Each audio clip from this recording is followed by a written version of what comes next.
Terima kasih atas kesempatannya. Perkenalkan, nama saya Robiatul Adawiyah, NIM 2018-210-272 dari kelompok E.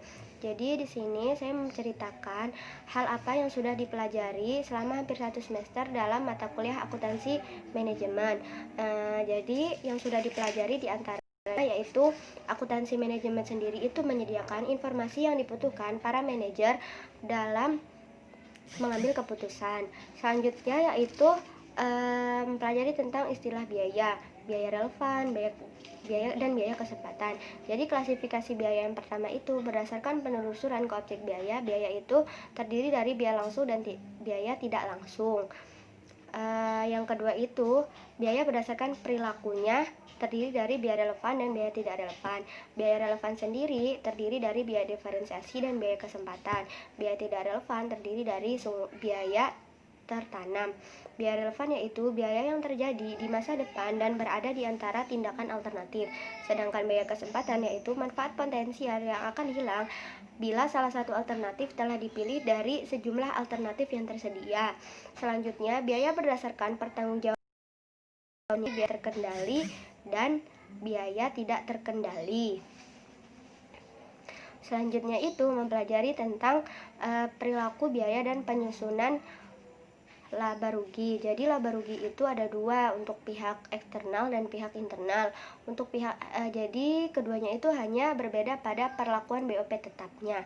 Pada pengguna eksternal itu BOP tetapnya masuk pada biaya produk, sedangkan pihak internal itu masuk pada biaya periode.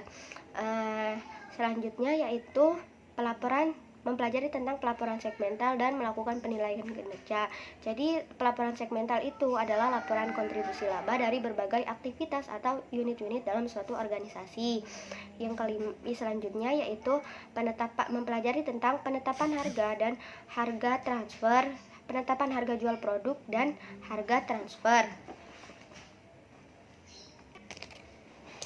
Hal penting yang harus diperhatikan dalam menetapkan harga jual di pasaran yaitu strategi pemasaran yang dijalankan oleh perusahaan, kualitas dan inovasi produk, harga pesaing, ketersediaan, serta jumlah harga dari produk pengganti. Nah, 6 langkah dalam penetapan harga jual produk. Yang pertama itu memilih sasaran harga. Yang kedua, menentukan permintaan, memperkirakan biaya. Selanjutnya, menganalisis biaya harga dan penawaran pesaing, memilih metode penetapan harga, yang terakhir memilih harga pesaing. Nah, metode penentuan harga jual produk itu ada 3. Yang pertama, metode maksimalisasi laba. Yang kedua, metode penetapan harga berdasarkan biaya. Yang ketiga, metode penetapan biaya dan harga target. Harga transfer sendiri yaitu harga yang dibebankan atas pemindahan suatu barang dari suatu divisi ke divisi lain dalam suatu perusahaan. Jadi metode harga transfer itu yang pertama ada harga transfer berdasarkan harga pasar, yang kedua harga transfer berdasarkan biaya, yang ketiga harga transfer negosiasi. Selanjutnya ada analisis biaya volume laba. Di sini mempelajari analisis titik impas atau BEP, break even point, di mana kondisi BEP ini ketika laba sama dengan 0. Apabila suatu perusahaan berada pada kondisi ini, maka perusahaan tersebut itu tidak laba atau tidak rugi. Di sini juga menghitung BEP unit, BEP rupiah, terus berapa laba yang diinginkan suatu perusahaan. Di sini juga menghitung perubahan dalam variabel CVP. Nah, cara ini dilakukan manajer ketika menghadapi resiko ketidakpastian.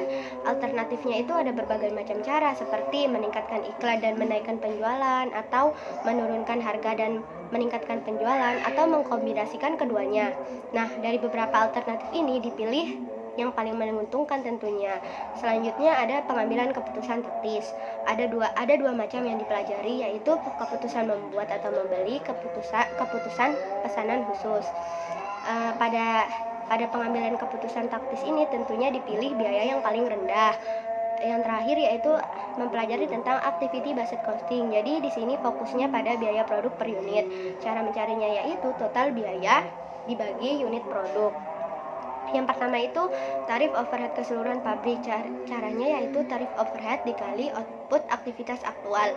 Yang kedua itu tarif departemen. Di sini itu menghitung tarif departemennya. Yang selanjutnya itu perhitungan biaya produk berdasarkan aktivitas. Jadi di sini ini tergantung penggeraknya atau tergantung dasar alokasinya.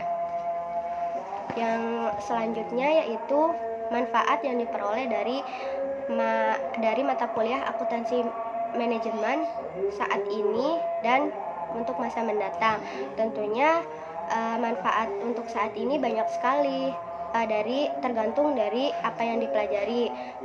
Ketika mempelajari analisis biaya volume laba itu, saya bisa menghitung berapa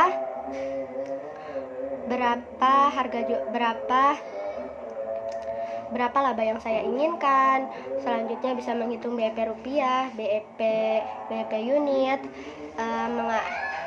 Manfaat selanjutnya yaitu mengetahui klasifikasi biaya, istilah biaya, dan sebagainya. Selain itu juga saya juga bisa menghitung harga jual produk dan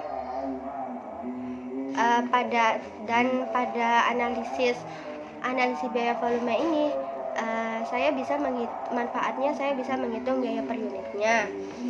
Sedangkan untuk yang kedua, manfaat untuk masa mendatangnya yaitu dapat diimplementasikan ketika nanti bekerja di suatu perusahaan untuk membantu menyediakan informasi yang dibutuhkan manajer dalam mengambil keputusannya. Sekian video dari saya, terima kasih.